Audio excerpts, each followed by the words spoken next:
The return of Dago flipped the entire Fortnite island upside down. New locations, powerful weapons, and superpowers.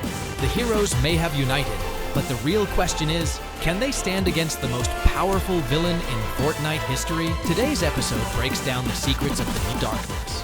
It looks like Daigo is trying to erase the boundary between Oninoshima and the spirit realm. And naturally, it's up to us, the newly empowered superheroes, to stop him. Our powers came from something called the Zero Pulse. What is that exactly?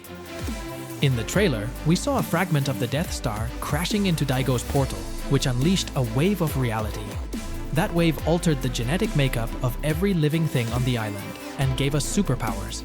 Reality waves can literally transform anything into anything else. The last time we saw something like this was way back in Chapter 2, Season 6, 4 years ago. So now we kind of get how we ended up with powers. But where did that wave even come from in the first place? I could try and stretch logic here, saying a fragment of the 0 point is hidden in the spirit realm and somehow triggered the wave. But let's be real, that sounds like a reach. Then again, we've seen weird. The real mystery is the portal to the epicenter, sitting right in the middle of Utopia City. What it's doing there is anyone's guess, but it strongly suggests the 0 point exists in this reality. Supporting that theory is the loop bubble surrounding Oninoshima. Even if you argue that bubble came from a fragment of the epicenter, we're still left staring at that portal, which is clearly going to play a huge role this season. If none of that made sense, maybe rewind 10 seconds and try again, though I can't promise it'll help. In any case, it's possible we'll enter that portal by the end of the season and either find the epicenter or just trigger another disaster. Deep dive. Now back to the Oninoshima. Let's kick things off with the map changes. And this time, they're actually massive. The most eye-catching new POI this season? Demon's Domain. Looks like Dago's been busy remodeling his lair, because now it's a cursed wasteland covered in swirling dark energy storms. Right at the center of it all stands a dojo. And yep, that's where Daigo himself hangs out. But the real story lies beneath the dojo. There's a portal, and if you stop and listen closely, you'll hear a voice whispering, Asmodeus. That's the name of a legendary demon. What he's doing in Fortnite? Still unclear. But it sure seems like Daigo might be trying to summon him later this season. Next up, Utopia City. It replaced Seaport City and feels like a fusion between Neon Towers and Mega City. Right in the center is a giant golden orb and a portal that leads to, yep, the 0 point. The same one from Chapter 1 Season 8's vault. Aside from a diner with scary-looking burgers and an arcade, there's not a ton going on there just yet. Then there's the third new location, Supernova Academy, founded by Hope and Jones, funded by none other than Midas. It's a compact area, but packed with interesting stuff. DNA experiments on loopers, a hidden loot room, and hints about— Speaking of that hidden room, you'll find it in the Academy's basement. To access it, you've got to activate a challenge. That'll unlock a target shooting parkour room. Pop all the red orbs, collect all the tokens, and boom. Another room opens up with up to 4 rare chests. Loot heaven. Oh, and while you're snooping around, you'll probably notice posters of Deadmau5, teasing his upcoming Fortnite Festival collab, dropping June 17th. Now here's a secret most players miss. To become a real superhero and take down Daigo, all you really need is my creator code, PUNKED. Join the Punked Side Squad and roll into battle fully charged up. Also, Superman's here, a new character who's, literally unkillable. No joke, he's fully invincible. Makes you wonder, why are we even training our own heroes if this guy could just solo Daigo and call it a day? Or maybe he can't? Place your bets in the comments, because the mystery's just getting started. Around the island, 9 superhero bunkers have appeared. They're locked for now, but odds are they'll be opening up in future updates.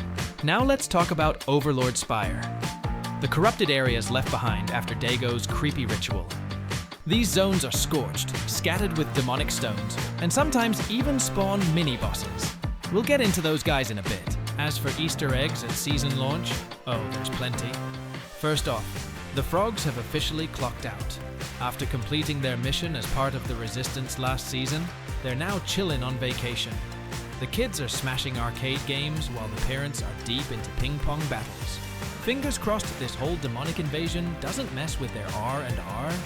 Meanwhile, Kappa Kappa, the cucumber brand, is going all in on marketing. They bought up a section of the old tennis courts, set up snack stands, and plastered posters everywhere. Whoever's in charge of advertising deserves a raise. After Palpatine's defeat, Vader's sapped of its spacey charm, especially those iconic alien food bots. Oh, and if you're wondering why the train's not running this season, it's simple: landslide near Crime City. The tracks are blocked, and the train can't get through. Classic Fortnite chaos. Also, someone left out a bunch of cardboard cows near the site. One even got almost crushed.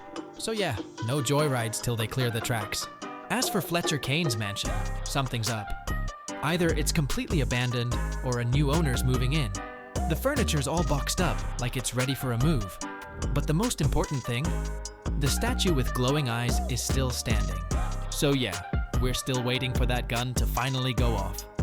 And finally, if you poke around the Supernova Academy offices, you'll spot personalized rooms for both Jonesy and Hope. In Hope's office, a mysterious postcard, maybe from Chapter 5's island.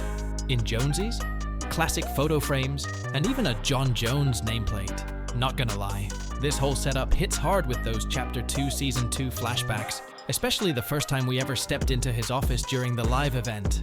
Just outside Foxy Floodgate, there's a briefcase called the Suitcase of Patience. And yeah, you'll need plenty of it. If you're stepping away or got nothing to do, this is your moment. The case takes a full 10 minutes of real time to open, and once it finally pops, a bunch of jellies jump out and gift you some sweet epic loot.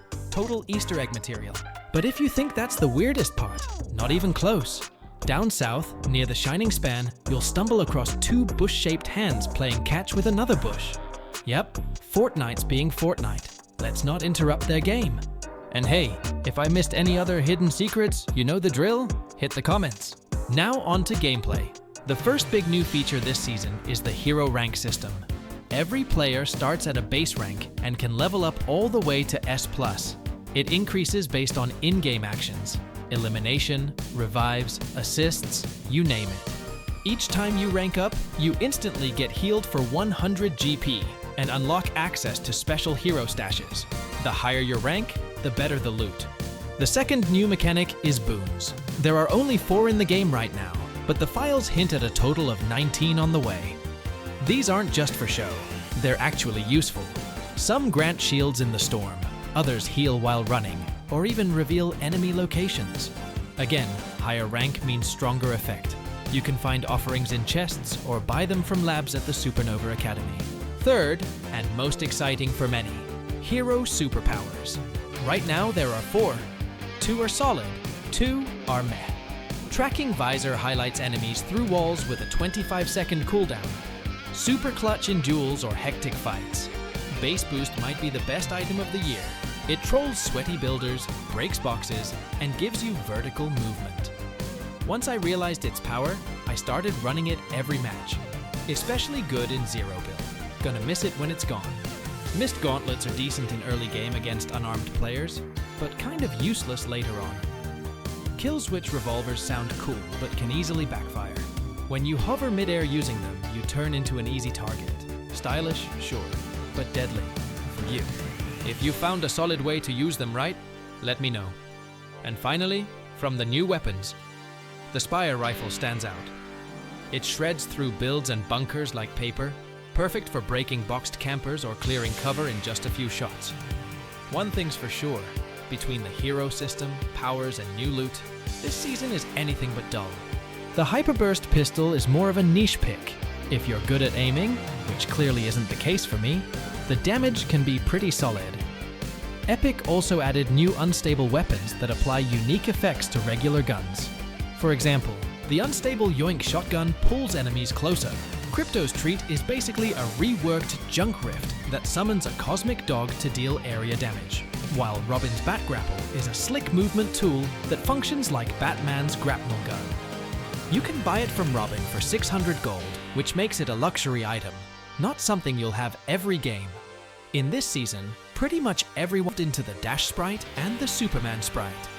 The first gives you 3 short-range dashes, while the second lets you shoot lasers from your eyes, burning enemies just like Butcher in The Boys. And yes, that reference deserves a like. The big highlight though is the Demon Invasion. Daigo came back from the spirit realm with some nasty friends.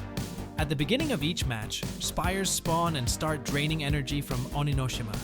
There are small spires that drop average loot, and larger ones that offer top-tier rewards, including exotic for the whole squad.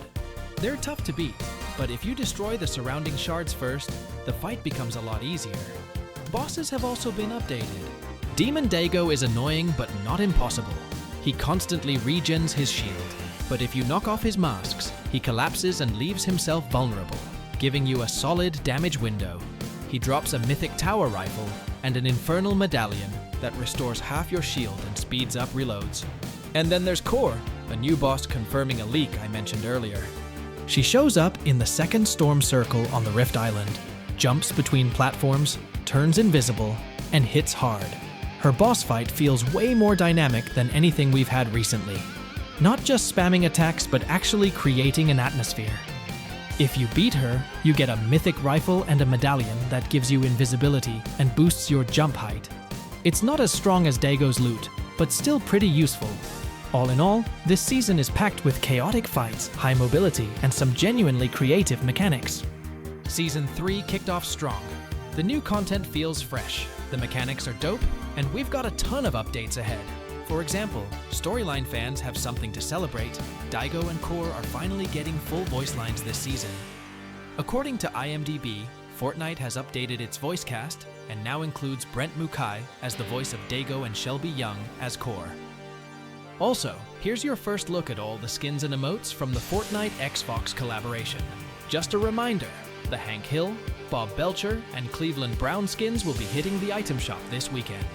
If you want to stay in the loop with all the secrets and tricks, subscribe to Punked Side. Everything a Fortnite player could need is right there. And yeah, the new OG season's kicking off too. If you're out of the loop and want to know what's up with the upcoming event, who the visitor really is, and what the heck is going down, I've got the full breakdown for you.